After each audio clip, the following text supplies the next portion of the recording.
নমস্কার, কেমন আছো সবাই? আশা করছি সকলে খুব ভালো আছো ও সুস্থ আছো।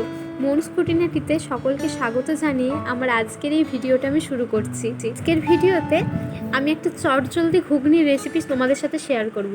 হয়তো রাতের বেলা মটর ভিজিয়ে রেখেছো, সকালে ঘুগনি করবে, খুব একটা হাতে সময় নেই, তাড়াতাড়ি করে কি করে ঘুগনি করবে, অথচ খুব টেস্টি হবে ঘুগনিটা, সেটাই আমি তোমাদের সাথে শেয়ার করব। আর কিছু সিক্রেট মশলাও কিন্তু আমি বলবো। সিক্রেট মশলাগুলো জানতে চাইলে শেষ অবধি আমার ভিডিওটা স্কিপ না করে দেখতে থাকো। তো এটা বানানোর জন্য প্রথমেই আমি আগের দিন রাতের ভিজিয়ে রাখা মটরটাকে সিদ্ধ করে নেব, আর তার সাথে দুটো আলুকেও আমি সেদ্ধ করে নেব।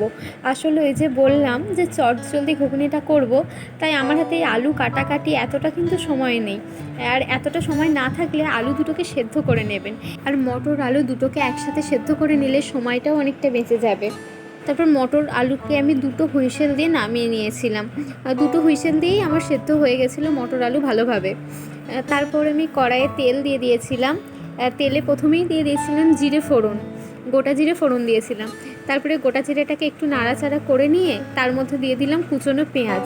আজকে আমি একটু সিম্পলভাবে ঘুগনিটা করছি, তার জন্য পেঁয়াজ কিন্তু খুব বেশি দিইনি। আমার পেঁয়াজটা একটু বড় সাইজের ছিল, সেটা আমি অর্ধেক দিয়েছি। আপনাদের যদি ছোট সাইজের পেঁয়াজ হয় একটা গোটা দেবেন, নাহলে অর্ধেক দেবেন, খুব অল্প করেই পেঁয়াজ দেবেন। পেঁয়াজটা ভালো করে ভাজা হয়ে এলে দিয়ে দিলাম কুচনো টমেটো। কুচনো টমেটোটা দিয়ে পেঁয়াজকে আরেকটু ভাজা ভাজা করে নিয়ে তার মধ্যে দিয়ে দিলাম অল্প করে একটু আদা রসুনের পেস্ট। আমি কিন্তু সবসময় আদা রসুনের পেস্টের সাথে কাঁচা লঙ্কা বেটে রেখে দিই, কারণ আমি কোনো তরকারিতে গুঁড়ো লঙ্কা বা কাশ্মীরি মির্চ পাউডার সেটা কিন্তু ব্যবহার করি না। আদা রসুনটা ভালো করে কষিয়ে নিয়ে আদা রসুনের কাঁচা গন্ধ চলে গেলে তার মধ্যে দিয়ে দিলাম জিরে লঙ্কা গুঁড়ো। আমি কিন্তু জিরে লঙ্কাটা ঘরে ভেজে গুঁড়ো করে রেখে দিই। ঘুগনিতে এমনি জিরে গুঁড়ো বা জিরে বাটা ব্যবহার করার থেকে যদি ঘরে জিরে আর শুকনো লঙ্কা ভেজে গুঁড়ো করে রাখো না, দেখবে ঘুগনির টেস্টটা কিন্তু অনেকটা ভালো আসে। আমি কিন্তু এই মশলাটা ব্যবহার করি। এরপর দিয়ে দিলাম স্বাদ মতো লবণ এবং পরিমাণ মতো হলুদ গুঁড়ো।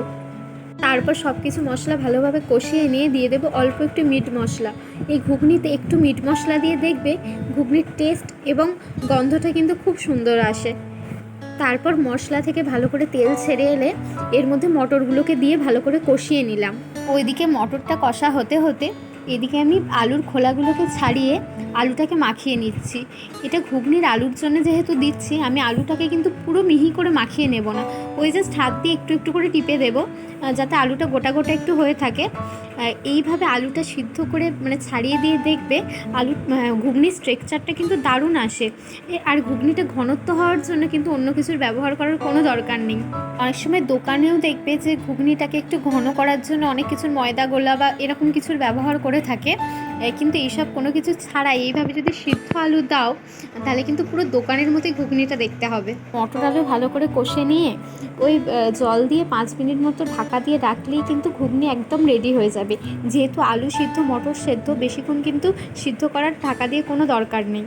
ভাজা জিরে আর শুকনো লঙ্কার মশলাটা ব্যবহার করার জন্য কিন্তু এখানে আমার কালারটা এত সুন্দর এসছে। গরম ঘুগনি কিন্তু আমার একদম রেডি, সেটাকে আমি বাটিতে সার্ভ করে দিচ্ছি।